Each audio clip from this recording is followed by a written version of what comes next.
Muito bem, irmãos, nós vamos falar da palavra de Deus nessa noite, e eu quero citar esse provérbio popular, que é uma espécie de consolo, né? Quem ama o feio, bonito lhe parece. Amém? Abra a tua Bíblia. Não, antes de você abrir a Bíblia, já que o texto está ali, não é? Não sei se você está conseguindo ver, mas eu quero louvar a Deus pela vida do Ilcinho. O Ilcinho agora tem aliviado um pouco o Creyson. Um beijo para o Creyson, a Leolina e sua família lá tem aliviado um pouco o Creyson. E o Ilcinho é o criador disso, não é? Aí eu pedi, ele colocou ali esse desenho animado famosíssimo para que nós lembrássemos de que essa é uma realidade, né? Mas, irmãos, em que situação você já ouviu esse ditado? Comigo, acontece assim, quando a gente vê alguma coisa que no nosso padrão não está certo, né? Uma jovem linda, bonita na nossa avaliação, casada com um homem não tão bonito assim. Aí alguém fala, quem ama o feio, bonito lhe parece.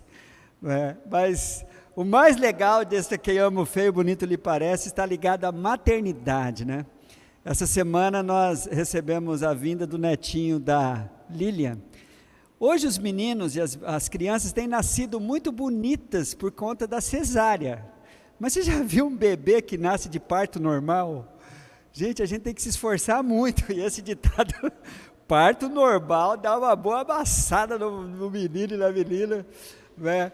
E a gente, é o momento mais legal assim, porque aí entra o amor do pai, da mãe, né? De ver aquela coisinha ali que muitos brincam falando que tem cara de joelho, né?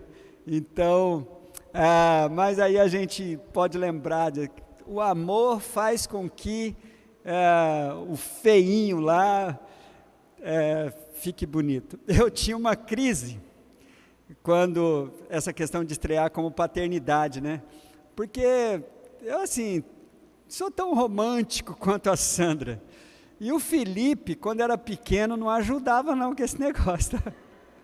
Misericórdia. A história do patinho feio cabe bem na realidade do Felipe, que hoje virou esse rapagão bonito aí. Mas, e a Sandra, ai, meu filho lindo. Eu falei, meu Deus do céu, que hora que eu tenho que... Mas o amor fazia com que ele se transformasse no maior príncipe que tinha, não é? Em casa. Mas, gente, existe a questão a parte bonita da explicação desse ditado, né?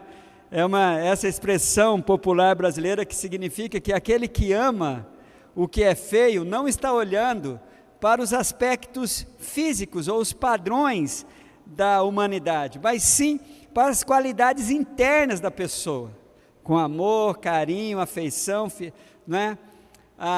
O que a pessoa tem de bom. Aí a gente arranja outra coisa para dar uma remendada, né? Mas é feio por fora, mas bonito por dentro.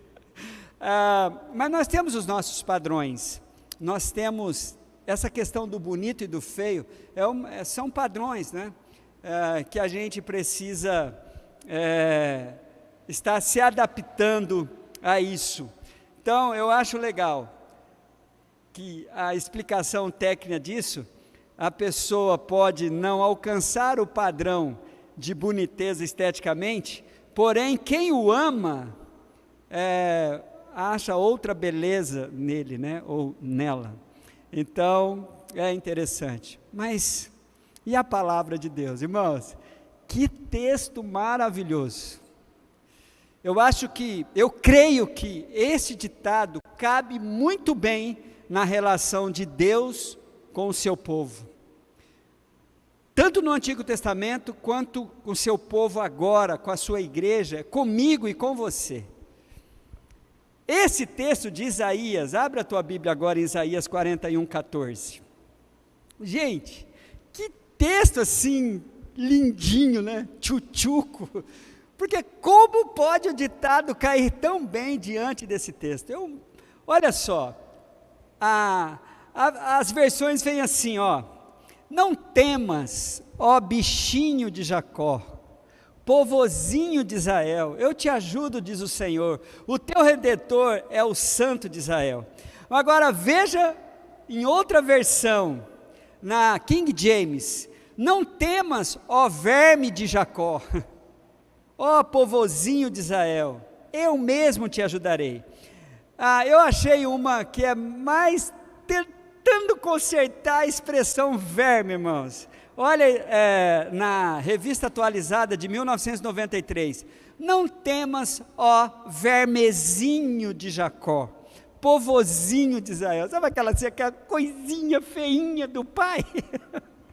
Eu vejo Deus fazendo isso, e como eu sou apaixonado por Deus, e pela maneira com que Ele cuida assim da gente. Gente, olha, o contexto de Isaías 41, é um contexto em que o povo de Israel estava sendo opresso, estava sendo dominado por outros impérios, e ele era realmente era considerado uma lagarta, um verme assim, mediante aos grandes impérios da época, e Deus vem e usa aquela situação, deixando bem claro que para Deus, não era um verme simples, não era um bichinho qualquer, era dele, era Deus. Para mim você é lindo. Essa é a ideia que nos dá aqui.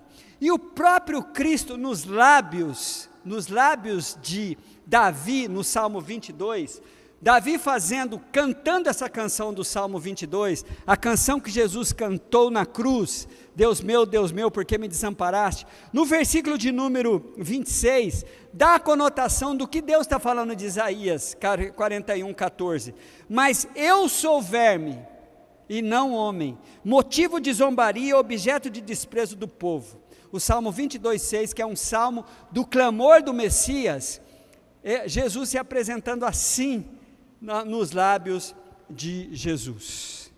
Mas irmãos, Deus nos ama, e nós temos vivido esta realidade aqui, ó.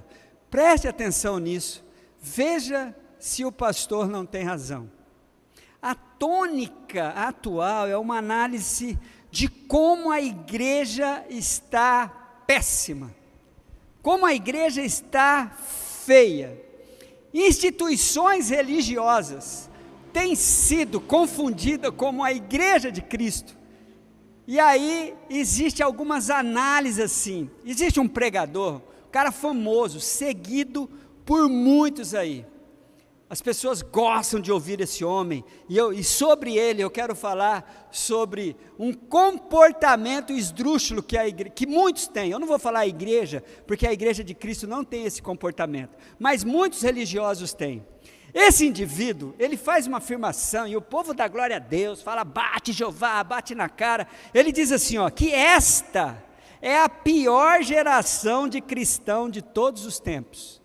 Esse pregador diz. Eu não vou citar o nome dele aqui, porque pode sobrar para mim, porque um cara com esse poder que ele tem, ele vai falar lá na internet, vai virar uma briga, ele vai perder e não vai pegar bem para ele, né? Então, já sabe. Olha outra coisa que ele afirma: esta é a geração mais fraca, mais débil, mais ignorante que já pisou nesse solo. E quando ele prega isso, o povo visualiza, compartilha, dá like, faz um monte de coisa. E eu fiquei ouvindo isso, eu fiquei olhando assim, esse cara não conhece que esta não é a opinião de Deus. Gente, olha aqui para mim, quando que teve uma geração top, uma geração da igreja assim que arrebentou? Para te falar a verdade, quando você vai fazer uma análise do povo de Deus, você vai encontrar seres humanos falhando, seres humanos não alcançando o alvo, mas nunca houve uma geração que pudesse dizer assim, não, essa, você olha assim, vamos pensar na primeira geração, começa a ler o livro de Atos, Chega no capítulo 5 de Atos, a crise causada por Ananias e Safira. Ananias e Safira são só apenas uns representantes, mas eles demonstravam o comportamento de muitos. Você chega no capítulo 6 de Atos, aquela crise das viúvas. Você chega no capítulo 15 de Atos, a igreja novinha, o evangelho fresquinho. Você chega no capítulo 15 de Atos, você encontra a crise dos judaizantes. Você encontra os discípulos e os apóstolos ali, você encontra o apóstolo Paulo, o homem que mandava a gente suportar um ao outro, não suportando Barnabé, no capítulo 13 de Atos. O certo, queridos, é que nunca teve, porque a igreja não é uma representação de pessoas que não erram, mas a igreja é o melhor de Deus na terra, porque ela é formada pelos os justificados de Deus, amém? Você, por fazer parte da igreja, você é o melhor de Deus na terra, apesar de você. Este Senhor, esse pregador famoso, conhecido, seguido, citado, talvez se esqueçam que esse papel é o papel de Satanás.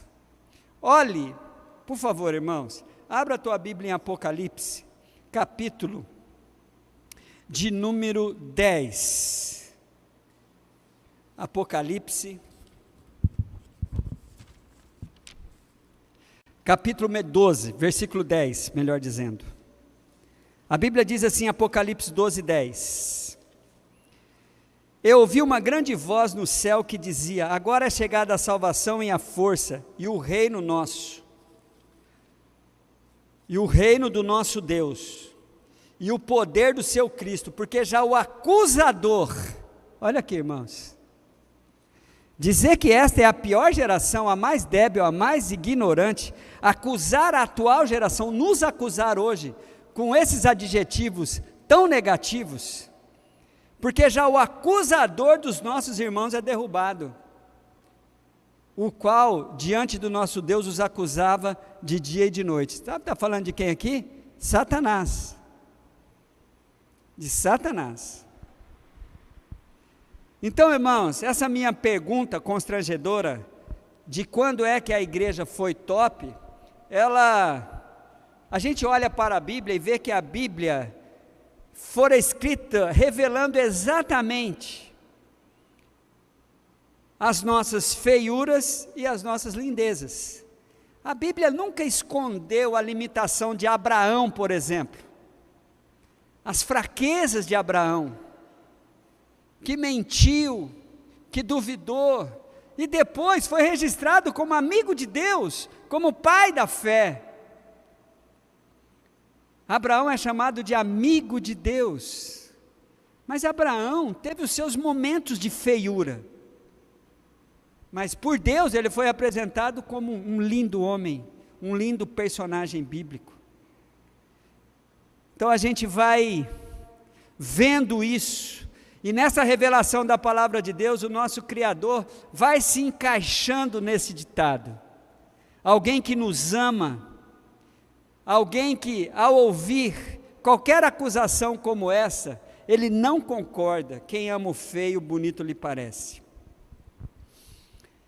Então Deus escolheu a gente, apesar da gente. Agora olha aqui para mim, irmãos. Tem um comportamento dos religiosos que cabe em uma outra expressão popular, conhecido como mulher de malandro. Vocês conhecem essa expressão, mulher de malandro?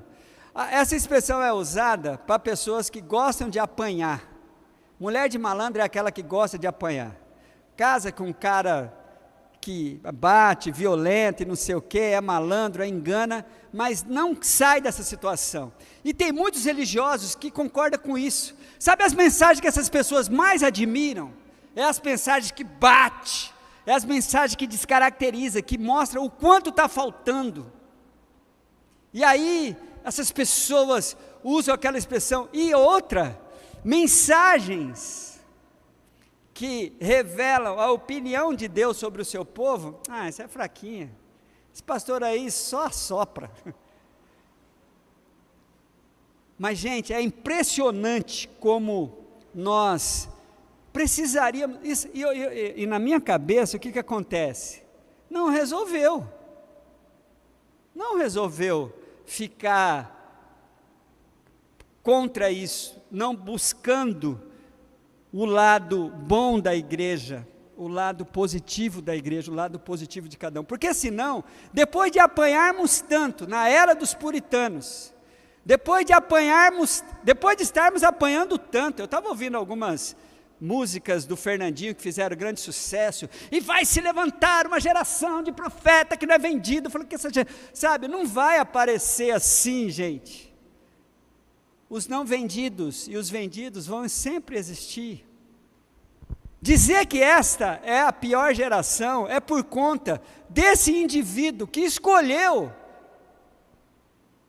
concordar com o diabo e não com o que a palavra de Deus diz. Queridos, se nós acreditarmos que o Espírito Santo incomoda cada um de nós, nós poderíamos fazer dos nossos momentos de ministração da palavra apenas revelação do amor de Deus, se confiarmos nisso. Mas de vez em quando, vem aquelas palavras pesadas, aquelas palavras duras, mas infelizmente tem gente que só gosta de apanhar, ele só dá valor para a mensagem que ele levou na cara, bate Jeová, chacoalha Senhor, diz mesmo, só isso, mas não resolve. Olha como acontece, nós temos assim uma bipolaridade, os religiosos têm uma bipolaridade. Nas músicas, nós somos os tops, estava até comentando com o Felipe essa semana isso. Campeão, vencedor, vamos atrás de Deus, Deus vai na frente, abrindo as barreiras e fazendo aquilo que eu nunca sei cantar direito. Mas Deus dá um jeito. Nas músicas, nós somos invencíveis. E cantamos, e glorificamos a Deus. Agora, na hora da mensagem, a gente esquece tudo o que cantamos, o que queremos, o que alguns querem é pancada. Ajudou? Você está melhor? Fala a verdade, não, olha aqui para mim, você que está em casa, você que está aqui, você está melhor, depois de você ter recebido aquela lapada assim? Se você estiver melhor, amém, porque tem as lapadas, mas irmãos, não é só isso, jogar toda a igreja, jogar toda a geração dos crentes, dentro desse balaio aí, olha o que esse cara fala, a pior, a mais débil, a mais ignorante. Queridos, ainda bem que nós temos um Deus, né, que nos ama, porque para Ele não é bem assim não, tá? Não é bem assim não. Se existe um versículo que podia resumir, se existe um versículo que eu acho assim, eu gosto muito de Salomão, né? Salomão é esse cara que, dentro do livro de Eclesiastes, assim, Salomão, tem hora que ele exalta a pessoa, mas tem hora que ele caceta. Olha essa frase de Salomão, em Eclesiastes 7:28. Sim, Salomão dizendo, esse é um livro de poesia, tá, irmãos? Não é um livro doutrinário, o livro de Eclesiastes.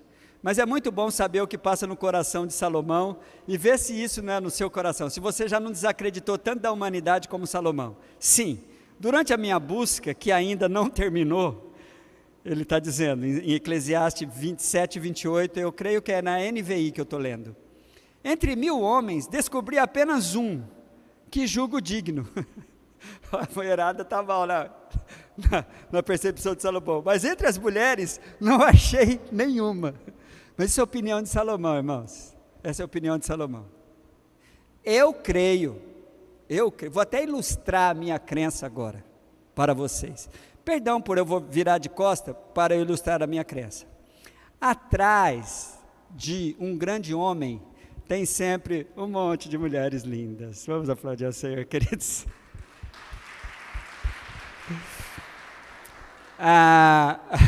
Queridos, olha, é impressionante isso. O que eu quero dizer para vocês, de que Nós não estamos muito bem, assim, nas nossas opiniões. Os pregadores admirados, os que fazem sucesso, são aqueles que reforçam. É como bater em bêbado, é como empurrar bêbado na descida, é como palitar dente com minhoca, é moleza quando você vai só ir atrás dos erros desta geração. Mas se você for atrás dos erros de todas as gerações, você vai encontrar também. Então é muito fácil, mas queridos, olha o que a Bíblia diz a respeito, ao meu respeito, ao seu respeito.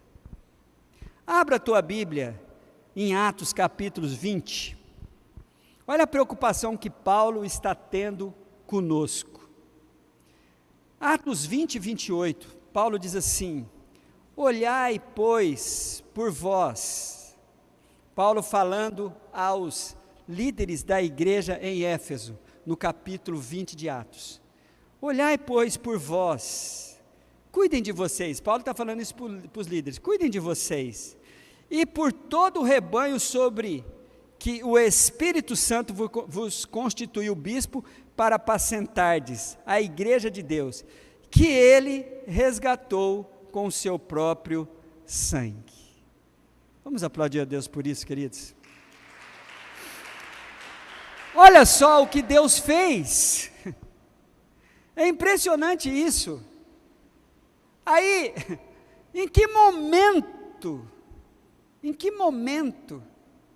você vai se posicionar assim e falar assim: olha, eu tenho muitos defeitos, eu tenho muitas limitações, mas eu fui comprado, apesar de mim, eu fui restaurado, eu fui resgatado, e eu não preciso ficar olhando, buscando. Os irmãos lembram da ilustração que eu conto sobre a característica do urubu, não é? Vou ficar só com a característica do urubu, que é esse pássaro que voa com uma visão privilegiadíssima da natureza, mas quando ele desce, quando ele abaixa, ele vai em busca da carniça. Eu tenho aqui uma visão privilegiadíssima de vocês. Eu posso ir em busca só do seu defeito, vou encontrar muitos, mas eu posso ir atrás do seu potencial, e eu vou encontrar muitos também, e com certeza mais potencial, mais virtudes. Então, queridos, eu acho que esta é a igreja, uma igreja que recebeu uma missão que os anjos gostariam de receber. Abra a tua Bíblia em 1 Pedro capítulo 1, versículo 12, olha que coisa maravilhosa está escrito aqui.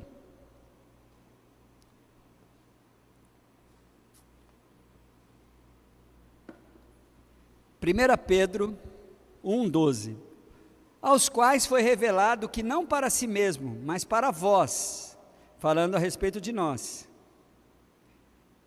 eles ministravam essas coisas que agora vos foram anunciadas, por aqueles que pelo Espírito Santo enviado dos céus vos pregaram. Pedro está falando para a igreja, que eles receberam uma revelação, vinda dos profetas, dos antigos, e eles foram alvos desta ministração, eles foram alvos dessa pregação, e olha o final do versículo, para as quais coisas os anjos bem desejavam atentar. O Senhor cuidou de nós, de coisas que os anjos que queriam fazer. Eu creio, irmãos, eu creio, de que essa não é a pior geração, porque nunca houve uma pior geração e nunca houve uma geração perfeita. Houve sempre o povo de Deus, o qual Ele ama e nos faz o melhor dele aqui na terra, em todos os tempos, em qualquer época, em qualquer lugar. Eu não posso pegar uma instituição, eu não posso pegar as instituições das quais eu mesmo a rotulei de extrativistas, instituições religiosas extrativistas, que a única coisa que elas querem do povo é o seu dinheiro, vendendo bênçãos, vendendo feijão, vendendo vassoura, vendendo lenço, vendendo sabonete, vendendo óleo, vendendo feitiços. Eu não posso pegar essas instituições com seus representantes e rotular toda a geração de cristão da nossa época como sendo os piores. Eles prestarão contas com Deus, com os seus extrativismos. Mas nós encontramos muitas pessoas apaixonadas por esse Cristo e revelando esse Cristo para as outras pessoas. Olhe comigo, irmãos, para o capítulo 9, ou melhor, para o versículo 9 do capítulo 5 de 1 a Coríntios. Perdão, irmãos, de Apocalipse. Apocalipse 5, versículo 9.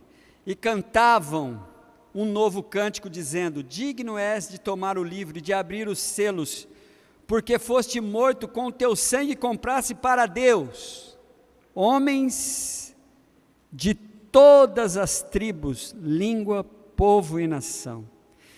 E para o versículo de número 10 desse mesmo capítulo: e para o nosso Deus o fizeste reis e sacerdotes, eles reinarão sobre a terra. Que maravilha, irmãos. Queridos, mas a passagem mais top que eu penso assim, para mim, tá? Que demonstra que o quanto Deus, isso aplica a Deus, é uma passagem interessante que tem no livro de Números, quando o povo de Israel, irmãos, isso aqui, olha o que me chamou a atenção aqui, eu quero compartilhar com vocês. Números, capítulo de número 23. Números é o terceiro livro da Bíblia. Não, quarto livro.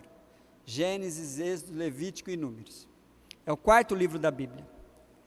No capítulo 23, deixa só aberto aí, eu só quero citar algumas coisas aqui. Olha, o povo, na sua relação com Deus, aprontaram, está em Números. Antes de chegar no capítulo 23, você vai encontrar assim um monte de feiura do povo. Você vai encontrar o povo murmurando contra o maná, no capítulo 11.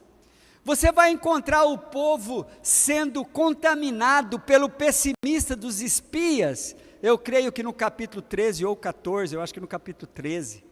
Você vai encontrar os irmãos de Moisés se levantando contra ele, Miriam e Arão. Você vai encontrar a grande revolta de Corá, Abirão e Natã, tudo só no livro de Números. Aí de repente, e Deus tratando ali como pai, e disciplinando e fazendo isso, mas irmãos, de repente nós chegamos no capítulo 22 e 23, quando Deus está passando, vai contar a história daquele profeta lá, Balaão, tá? Gente, vai passando por ali, e o histórico é o seguinte: o rei de Moabe contrata Balaão, que era um cara famoso da época, para amaldiçoar o povo. É legal conhecer essa história, tem aquela história que o jumento fala, né? Que a mula de Balaão fala, e essa mula sim, libera muita gente, né? Eu mesmo sou um dos liberados por essa mulinha. Essa mula me ajuda muito, irmãos, porque todas as vezes que eu estou numa baixa assim, me sentindo feio para pregar a palavra de Deus, essa mula vem na minha cabeça. Se Deus usou a mula de Balaão, Ele pode me usar também. Aí vou eu lá e deixo Deus me usar. Queridos, essa mula libera muita gente, e me libera também. Gente, é interessante, aí, todo nessa treta aí, o Balaão vai lá, meu irmão, aí está na hora, olha que o povo merecia outra avaliação. Agora ouça dos lábios de Deus, olha que coisa linda. Versículo de número 16, de Números 23, é demais de Deus isso aqui. Números 23, 16, espero que eu não esteja errando aqui. Encontrando-se o Senhor com Balaão, pôs-lhe na boca as palavras e disse: torna para Balaque e assim falarás. Queridos, eu quero só dizer para vocês como é que eu vibro com isso aqui, sabe por quê? Porque quando eu vejo o povo pisando na bola com Deus, e agora é a hora de Deus, olha como quem ama o feio, bonito lhe parece. Vindo a ele, versículo 17, vindo a ele, eis que estava junto ao holocausto, e os príncipes do Moabita com ele perguntou, que falou o Senhor?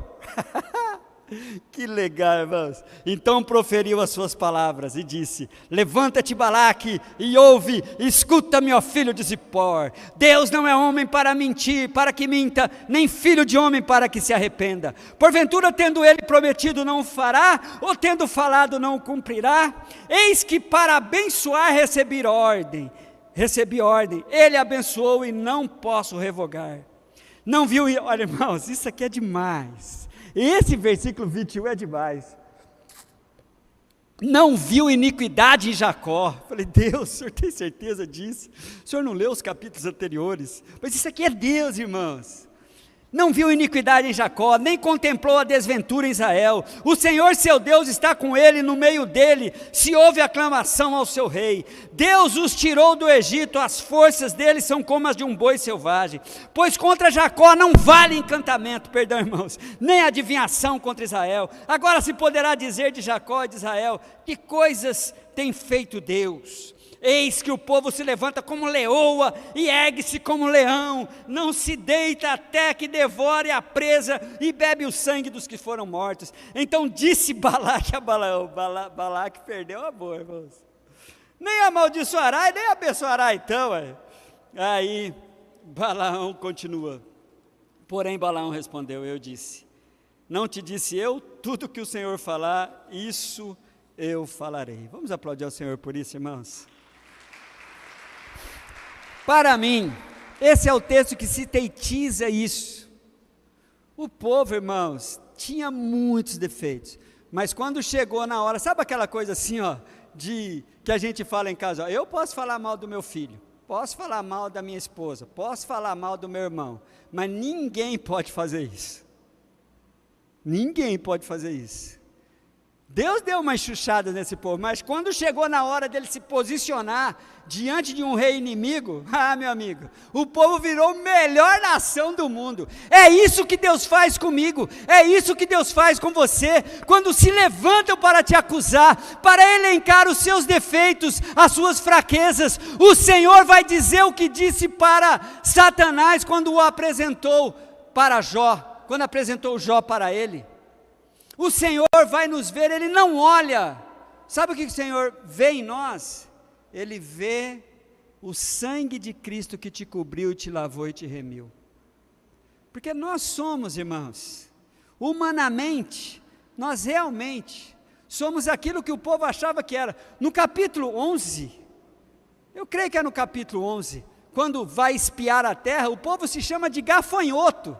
Essa é a opinião que o povo, nós somos como gafanhoto diante dos gigantes dessa terra, e Deus aqui os chama de leões, de leoas, porque quem ama o feio, bonito lhe parece.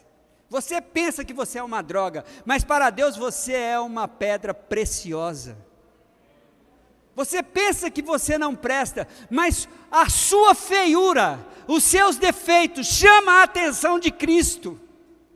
Não é um Deus que quer distância de você, é um Deus que, porque você é assim, porque você tem tantos defeitos, porque você tem tantas feiuras, o Senhor, isso chama a atenção de Deus, e Ele quer transformar você, a ponto de poder dar opiniões sobre o seu povo de outra forma. Olha que coisa linda, olha como que o Senhor nos chama em Zacarias 2,8, Zacarias é o penúltimo livro do Antigo Testamento, porque assim diz o Senhor dos exércitos, depois da glória Ele me enviou às nações que vos despojaram, porque aquele que tocar em vós, toca na menina do seu olho. Deuteronômio 30:10, achou-se uma terra deserta e num ermo solitário, cheio de uivos, cercou, instruiu e guardou o seu povo como a menina dos seus olhos. Por isso eu reafirmo de novo, irmãos, Eu não posso passar para o lado de Satanás e fazer uma análise depreciativa do povo de Deus desse tempo. Não posso, não devo. Sou amado por Deus, e apesar de mim, o Senhor tenta encontrar o melhor dentro de mim, e me estimula para isso. Então os meus defeitos, os seus defeitos atraem o amor, atraem a graça, atraem a misericórdia de Deus. A sua feiura, em termos espirituais, atrai a misericórdia de Deus. Os padrões do mundo, na cabeça de Vinícius de Moraes, que me perdoe as feias, mas a beleza é fundamental. Isso é coisa do mundo. Isso é coisa do mundo. Eu quero que você entenda de que quando você começa a se depreciar, quando você começa a se sentir uma droga, quando você começa a se sentir o pior, saiba que existe uma voz dizendo assim, não temas, eu sou contigo, você é o melhor que eu tenho na terra. Olha o próprio Salomão, eu gosto de Salomão e Eclesiastes. Olha o versículo 11 de capítulo 3 de Salomão, ou de Eclesiastes. Olha, vê se isso não é para você pegar e falar assim, olha, eu estou dentro desse tudo aqui. Olha que coisa maravilhosa, irmãos, Eclesiastes 3:11. Tudo fez Deus formoso no seu devido tempo. Também pôs a eternidade no coração do homem, sem que este possa descobrir as obras que Deus fez, desde o princípio até o fim. É o tudo, é o absoluto de Deus. Essa é a opinião de Salomão, por isso que eu acho que ele tem hora que ele está arrebentando, tem hora que ele está metendo a lenha, mas isso era um problema de Salomão com a sua poesia de Eclesiastes. E queridos, eu quero dizer para vocês,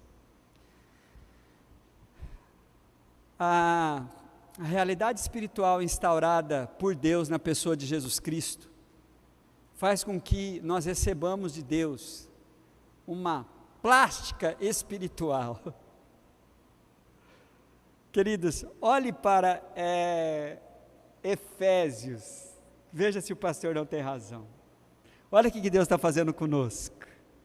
Esse tempo em que a estética, em que as pessoas estão aí cortando e se recortando, espiritualmente, Deus faz isso conosco.